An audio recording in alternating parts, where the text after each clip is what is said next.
What is going on, bottom line viewers? Patrick Mahomes magic gets it done once again in Denver on Monday Night Football.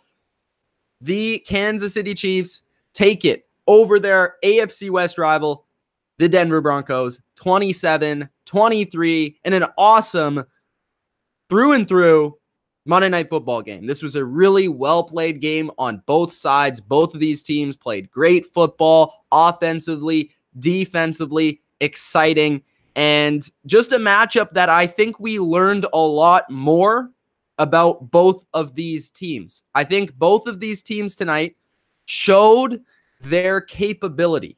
I think they both showed what they have to bring to the table. It's still early in the season. Nobody's winning Super Bowls right now. But both teams showed that they could potentially both make a run for the playoffs. Now, the Chiefs obviously 4-0. The Broncos 2-2. This is a disappointing loss. So, obviously, we need to see how the Broncos are going to respond after this loss to the Chiefs. But, man, this was a really well-played game. I thought by the Broncos. They got out to an early lead. They played really solid defense. And then in the fourth quarter, they gave one too many chances to that electric kid from Texas. And, man, he just made plays. He just made play after play after play. Whether it was running outside the pocket from a weird angle, throwing it, or it was throwing the ball left-handed, or it was running for first downs, or it was on the PA boot, making plays on fourth down. Like, Patrick Mahomes, he set his mind to it in the clutch time, and he just got it done. Now, one thing I want to say about Patrick Mahomes in the negative connotation. Can we please stop forcing the nickname Showtime on Patrick Mahomes? I do not know how many times the Monday Night Football broadcast tried to shove down the nickname Showtime down my throat. Can we stop with the Showtime nickname? Seriously, God, stop it. All right. Can we just let the kid play? And then when he gets the nickname, he gets the nickname. Anyways, Dilly will be here soon, but right now it's just me. Let me know what you guys thought of the game in the live chat right now. Did you think the Chiefs played a well all-around game, or was it mostly Patrick Mahomes' magic getting it done? What did you think of the Broncos tonight? Did you think that they looked like a better team than you expected? Was this the game you were sort of expecting? Let me know in the live chat what do you guys think about this game? And also share it with your friends. Hit the like button. Subscribe to the channel if you haven't already, to the Bottom Line View, for NFL news, NFL recaps like this, NFL reactions, NFL previews, picks, and more. Okay, let's go to the statistics.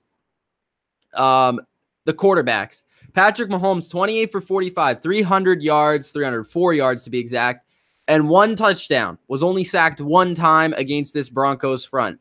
89.5 passer rating. Now, not the best overall game for Patrick Mahomes in terms of statistics, but I think we actually learned the most about Patrick Mahomes in this game than any game we've seen thus far from his career. I know that sounds kind of crazy to say because he's had such epic games this in the past this season, or even last season he had a great game against the Broncos and won that game in very similar fashion. But this game we saw him make a lot of clutch plays, a lot of plays under pressure, a lot of plays coming back in the fourth quarter when you know they got to pass and you know they got to get this certain amount of yards to make it and to basically move the game forward and to keep the game alive, and Patrick Mahomes was able to make those plays. He was also making these plays against the best defense by far that he played this season so far. You got to think that the Chiefs really have played the Steelers' putrid defense. They played the Chargers' putrid defense, and they played the 49ers' putrid defense. The Broncos defense, although the Broncos defense is not what it used to be and it's not top 5, it's still a good defense. And on the road in Mile High, it's very tough to get a victory there. Just ask Tom Brady. So Patrick Mahomes was able to go in there And yes, not light up the scoreboard in terms of touchdowns like he's been doing, but still make a lot of clutch plays outside of the scheme, outside of the system, outside of the Andy Reid regime, and make those throws. And I think if people, I've always said on this channel that arm strength matters. When I'm talking about a quarterback coming from college, when I'm talking about a top-notch quarterback, in my mind, if you want to be an elite quarterback in the NFL, you need the arm strength. Patrick Mahomes has the arm strength and then some. Not only does he have the ability to throw the ball with the enough zip to get it there, but he also has the next level zip to fit it into that hole this big. He has the next level zip to throw it off his back foot, like sideways across the field. Like, this guy's arm is unfreaking believable. We have not seen many guys with the capability with this guy. I mean, Aaron Rodgers, it's a short list. Aaron Rodgers, John Elway, Brett Favre. This guy's arm is right there. That's not even an exaggeration. This guy's arm is right there with these guys, and that ability to make those type of throws. And it's something special. And that's why I was so high on him coming out of college. And I think he's just continuing to prove why he's such a great prospect and going to be such a great quarterback. And if you think about it, Alex Smith would have never been able to do this. Alex Smith would have never been able to do this.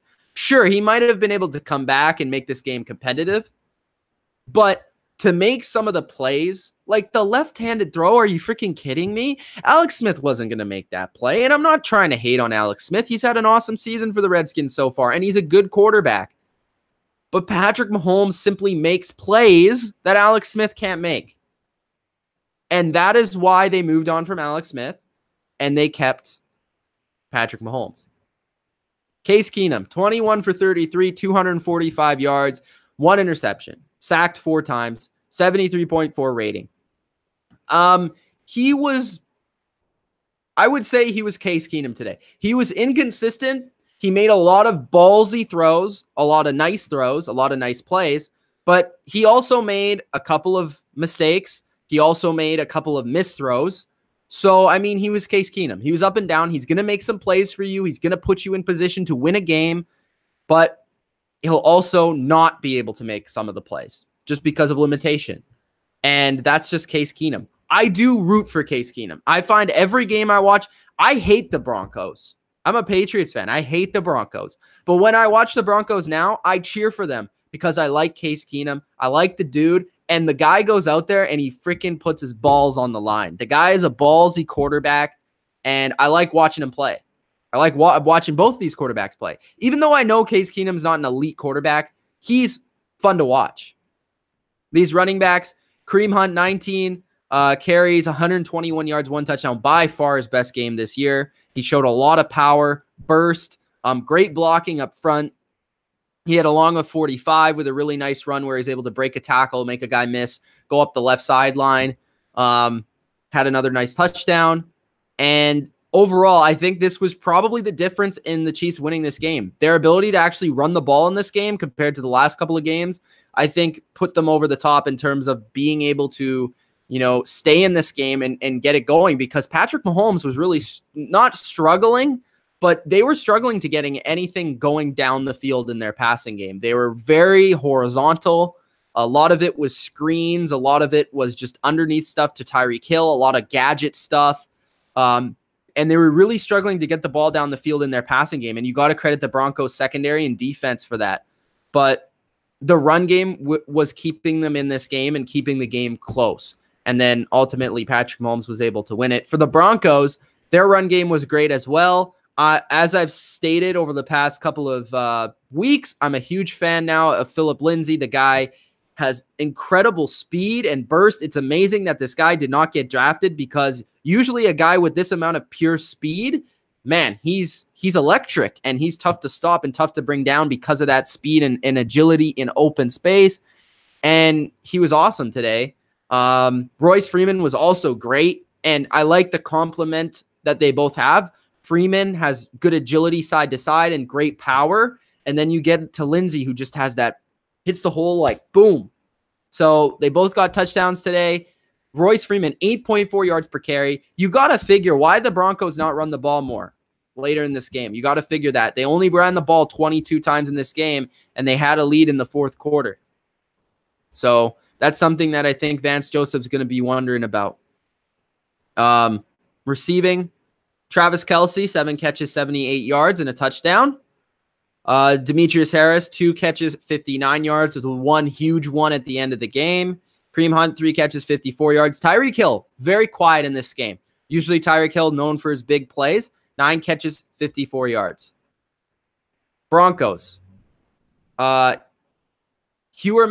their tight end, was their leading receiver today. 4 catches, 57 yards. Had a huge play to put them in position to try and win the game. I thought he was solid today. He did have that one mistake where he tried to catch the ball with Emmanuel Sanders was trying to also catch the ball. That could have potentially been a big play for them. But, that happens. That happens. Who else? I thought Emmanuel Sanders, that one catch at the end of the game on 4th down was clutch. Awesome catch. Great feet in bounds. Cortland Sutton's legit. Great at battling for the football. I think the Broncos have arguably the best rookie class of this entire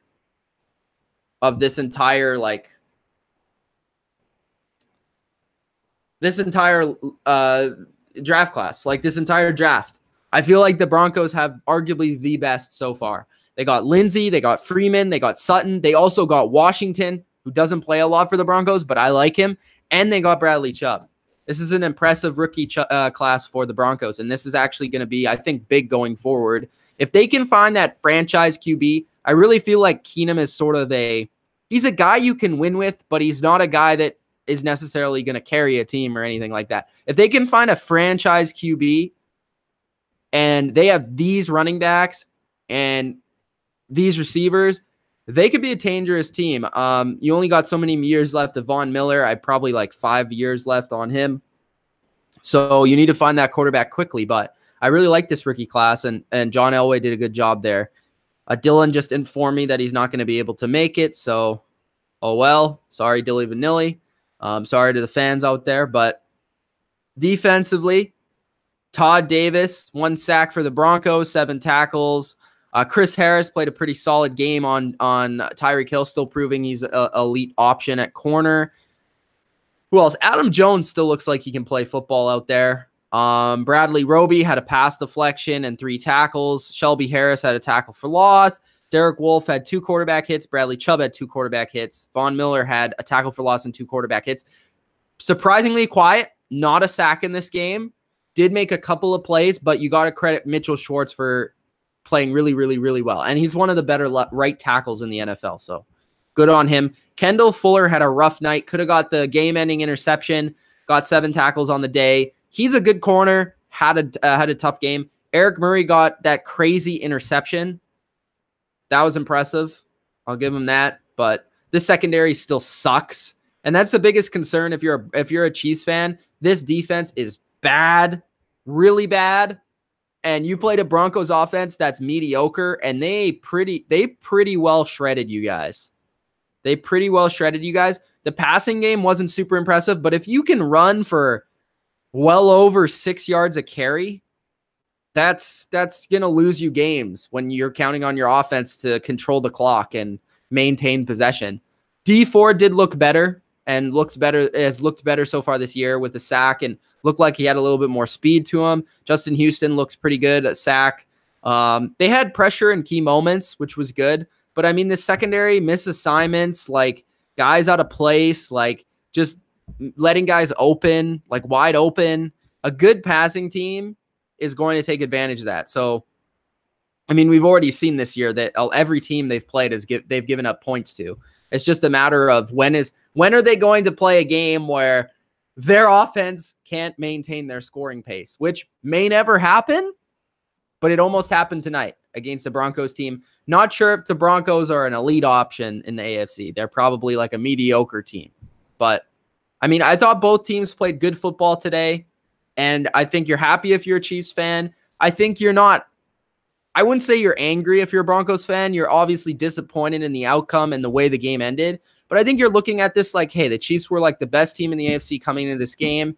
We played them pretty solid. It was at home. It was a divisional game. But, you know, there is some promise to this team. I feel like there is an opportunity for this team to make the playoffs. So I think you have sort of a negative, you know, outlook on the game, but you're also kind of looking forward to the future to see what this team can do and see if they can live up to the potential. And I think you're also really happy with your young players. So let's get to the chat. Warrior says, when will this start? Well, it already started. Hot Take Hockey says, Mahomes for MVP. Yes, Mahomes for MVP. Probably right now he's the MVP of the NFL, probably for sure. Yoshi says, yo, what's up, Yoshi? Ghost says Denver and KC will be in the playoffs. Interesting. It's interesting. I think a big game, big matchups this year is going to be Chargers versus Broncos. Big games, I think. I think whoever wins those matchups could potentially see themselves in the playoffs. Showtime Mahomes time, says Ghost Skittle. I don't like that name, man. Party says I had Kelsey and Mahomes on my fantasy. I'm satisfied. Well, congrats to you. You probably won. Both teams will be in the playoffs, says Ghost Skittle. Nathan says he just made the big time throws. Stats don't show everything. I agree with that 100%. Le'Veon Bell is supposed to be returning in week 7, so that's interesting. Showtime nickname is cheesy. I'll have to agree, says I dominate. Yeah, I agree. Michael Grant says Phillip Lindsey is a man. Yes, he is a man. And he's a good man. And he's a good football player. That was actually funny when they were on the broadcast and Phillip Lindsey, or like somebody was describing Phillip Lindsey, and then the quote was that Phillip Lindsey said he is a full-grown man, or he's a grown man. Like, okay, whatever. What's going on with Leonard Fournette? I don't know, but I think you can officially consider him injury-prone at this point. I mean, he's a big guy. He's a physical running back, but he just seems to always have something going on with him. And it really doesn't seem to affect the Jaguars' outcomes in their games because they actually seem to be more of an aggressive offense when he doesn't play, because they get into the trap of just handing the ball to Fournette like 30 times when he does play. So I don't think it really affects the Jags as a team, but it certainly affects fantasy, which I'd like to see him play. And he's a great player, so I'd like to see him back out there as soon as possible. Derek Milani says Lindsey and Freeman do not use Booker. Booker is, I don't want to say he's bad, but like he can do certain things. But I agree. Like until one of these guys get hurt, Lindsey or Freeman, then you shouldn't be using Booker. But if I had to give a reason why they're using Booker, it's because he's probably the best in pass protection, and he's probably the most experienced in terms of the pass concepts, the pass protection, what they want out of that third down type of running back. And I don't know if Lindsey and Freeman are there yet in their confidence with them that they can put them out there in the key third down situations like that when they have to pass the ball and they need a guy in there to block. So that's probably the reason why Booker still plays some snaps. But I would say once they sort of get acclimated to that, then you won't see Booker as much, and he'll probably just be a primary backup. Les says they need to fire Lance Joseph. Major play calling leaks. I've never liked Lance Joseph or Vance Joseph. You have Lance Joseph there. Vance Joseph. I just don't know. Like his defense is supposed to be his thing. His defense did play pretty well tonight, but he just doesn't strike me as a great candidate as a head coach. Like he doesn't seem to have the personality to be a head coach sometimes, or the command. Like he doesn't seem like the alpha. You know what I mean? He doesn't seem like the alpha guy to be a head coach, or the guy that's really schematically a genius, or like a guy that's just a great motivator. Like he doesn't strike me as one of those guys. Now I'm not a Bronco player, so I can't really speak to it. But to me, I feel like there's certain guys that are made to be coordinators, and there's certain guys that are made to be head coaches. And to me, Vance Joseph is probably a better coordinator than he is a head coach. But we're willing to give him a chance. It's the second season. We'll see how it works out. Just because I don't think he's great doesn't mean I'm going to count him out. Is Mahomes already a top 10 quarterback? I would say no question about it. He's already a top 10 quarterback. Doesn't matter who he has around him, what his coordinator is, who his coach is. He's a top 10 quarterback. Just watch the plays he makes. He's a top 10 quarterback. Now, coach saying top 3, that's a little far. I don't think he's top 3, but he's up there. He's definitely making his way up there. He's definitely MVP right now. MVP candidates from Training Solutions: Mahomes, Breeze, and Kamara. I feel like Kamara would be second there. Kamara is on pace for 2,600 yards and like 140 catches. That's like nutty.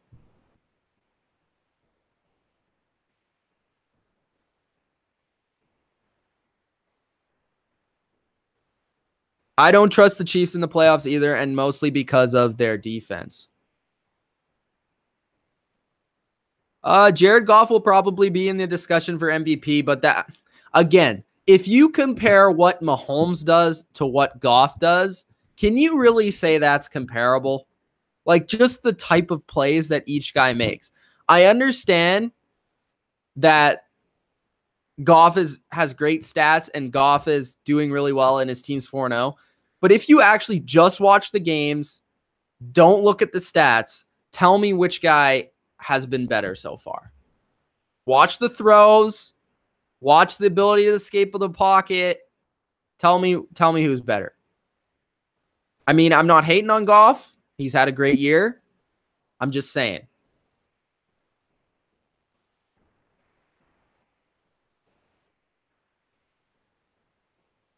Kamara has 611 yards and 6 touchdowns, way better than Connor. Hamstring injuries are affecting the NFL, usually running backs and receivers. I don't think David Johnson has been all that disappointing. I feel like the last couple of weeks he's sort of made up for it, but his team is pretty trash, so it's hard to say. Bodo says, Mitch, got a good Pat stat for you. Since 2001, the Pats are plus 177 in turnovers. The next closest team is Packers at 88. Well, that's a nice stat. Hopefully they can keep that going against the Colts on Thursday night. Tune in for the recap that night.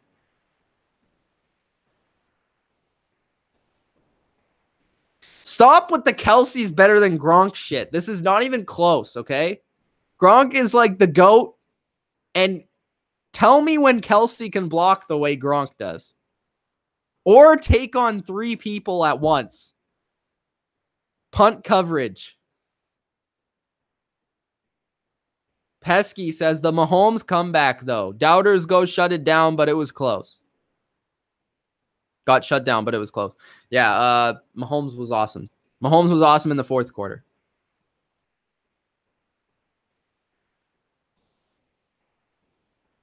So more people agree on Vance Joseph. That's good to hear. Yes, Mason's right. Mason's got the rankings right. Yeah, another stat from Bodo that's pretty accurate.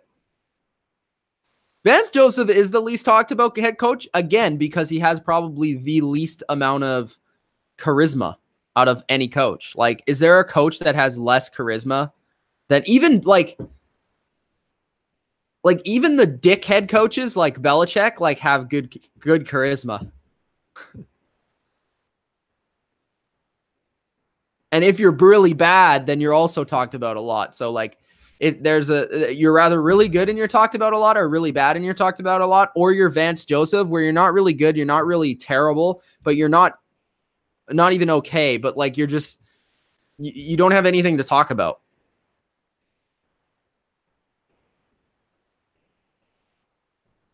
I would say Ertz is better than Reed right now. Reed is at 100% when he's good, which he is right now. He's awesome. But I mean, Ertz has been doing it the last couple of years while we haven't really seen Jordan Reed doing it. So that's why I would say Ertz. I think also Ertz is a little bit more versatile in terms of his game. So I would say Ertz. What else do I got to talk about in this game? Let's talk about the future for both teams, and then I'll get out of here. So the Chiefs' schedule coming up,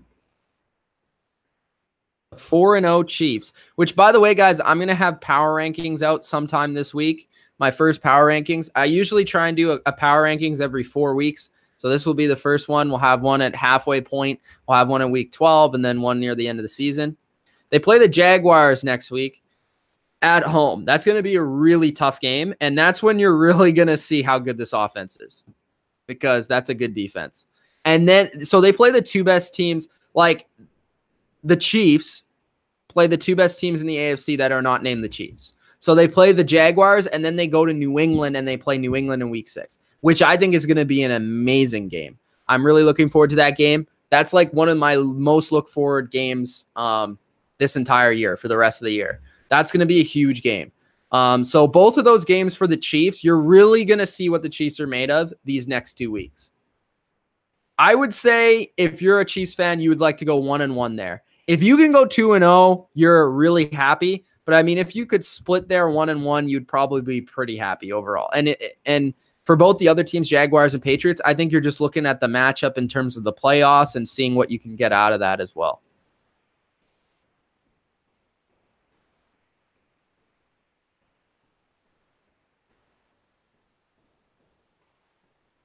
Are we doing a live next week? We're doing the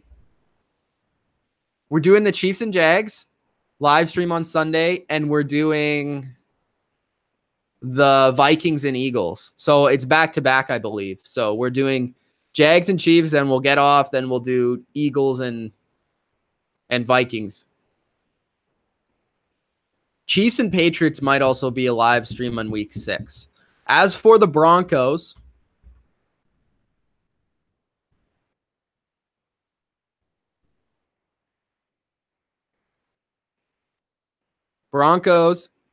take on the Jets next week in New York, so they should probably win that game. The thing about the Broncos is they've had a close game every single game except the game against the Ravens. They sort of got blown out in that game. But again, 27-14, not really blowout. But I mean, they were close against the Seahawks, close against the Raiders, and close against the Chiefs. They play the Jets next week in New York, and then they play the Rams at home. That'll be an interesting game. So at around week 6, they should probably be 3-3-ish.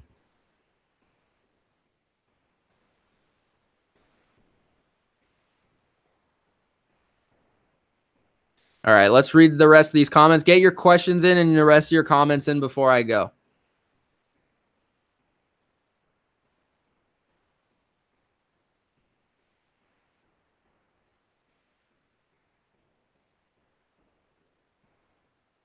You'll see where the Colts are. Party says, I really hope that Kansas City doesn't choke in the playoffs like they do almost every year. They do every year, not almost every year, every year. Colts, see, Training Solution says Colts are decent, probably around 25-20. Well, that's bottom 10.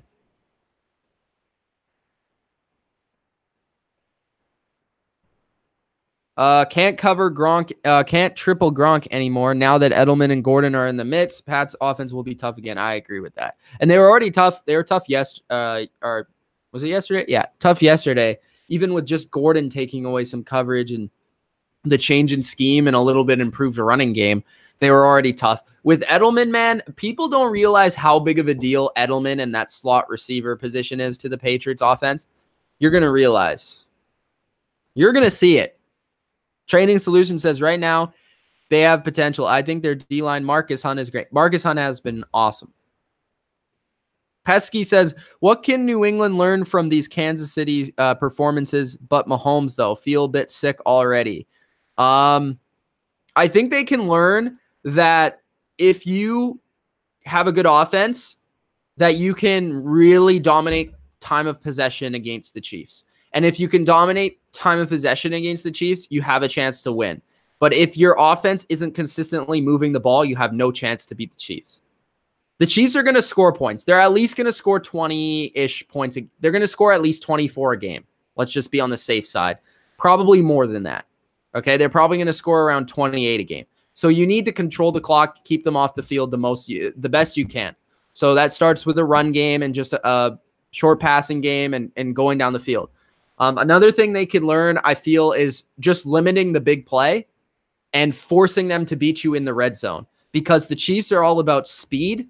So if you can limit the big play and force them to actually score the touchdown in the red zone and not kick the field goal. Like I would say if you're forcing the Chiefs to kick field goals, even if it's a field goal every single time they touch the ball, you are going to win the game. If the Chiefs have the ball 10 times during a game, but every single time they kick a field goal, you might win the game still. You have a chance. That's only 30 points. You have a chance. So I think the two things is you got to limit the big plays and you got to control the clock.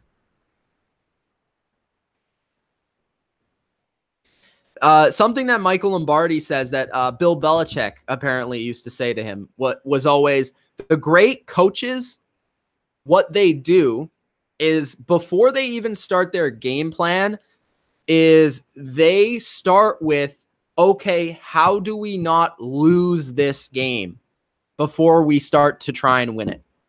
So what that means is against the Broncos, what do we need to do to not lose the game? What do you need to do against the Broncos to not lose the game? You need to block Von Miller. What do you need to do against the Chiefs to not lose the game? That's the question that you should ask.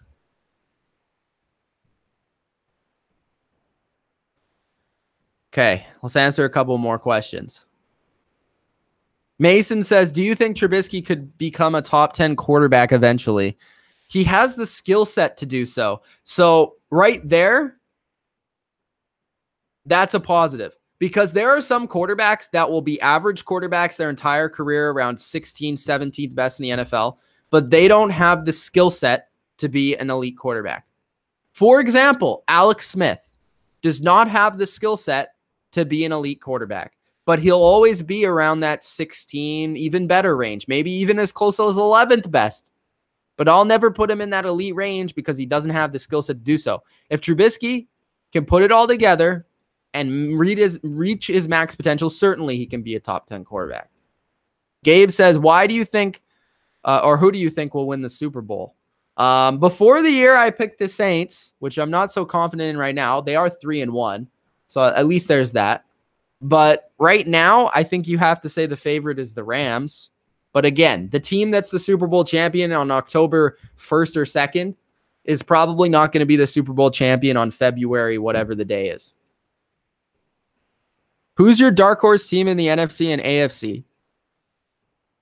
Don't say a team that's 3-1. I would have said the Ravens, but they are 3-1. So why would a dark horse team be okay? Dark horse team that's not 3-1, the New England Patriots. No, I'm kidding. Where's the NFL standings? So you don't want a team that's 3-1. Okay. I'll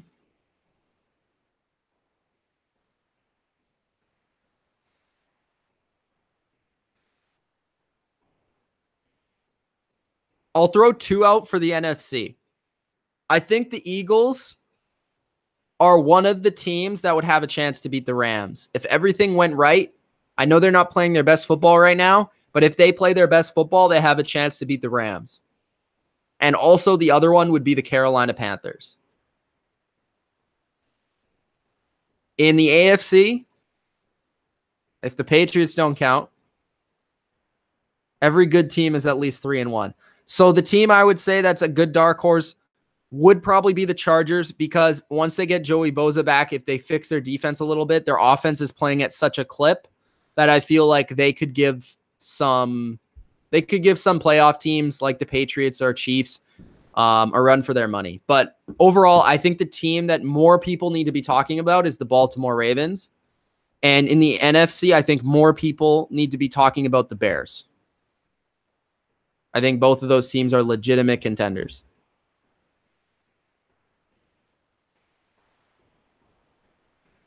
I feel like Mitch would rather watch an AFC matchup on Sunday rather than an NFC matchup on Sunday. I mean, it depends. It depends on the teams. AFC does, I feel, have better rivalries, though.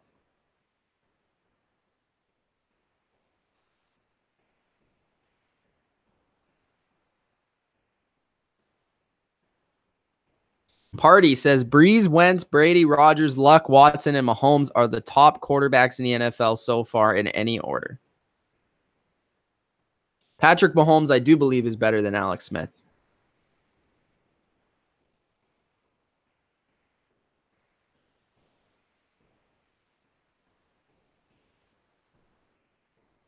All right, guys, I'm going to wrap it up. I hope you enjoyed this recap from me and the bottom line view of the Chiefs and Broncos. Chiefs take it. Mahomes magic once again. Mahomes proving that he's one of the young up-and-coming stars in this league. If you guys did enjoy, hit the like button and subscribe for more. Tell your friends. Share it on Twitter. Share it on Facebook. Share it on Instagram. Put it on your story. Yeah. Subscribe. Tell your friends to subscribe. We'll be back. I'll have my power rankings out tomorrow or Wednesday, and picks will be probably Thursday or Wednesday, depending on if AC can make it. I don't know if you guys even remember who that is. If he can make it, then we'll do it on Thursday. If he can't make it, we'll do it on Wednesday. But until then, we'll see you later. It's Mitch. Peace out, guys.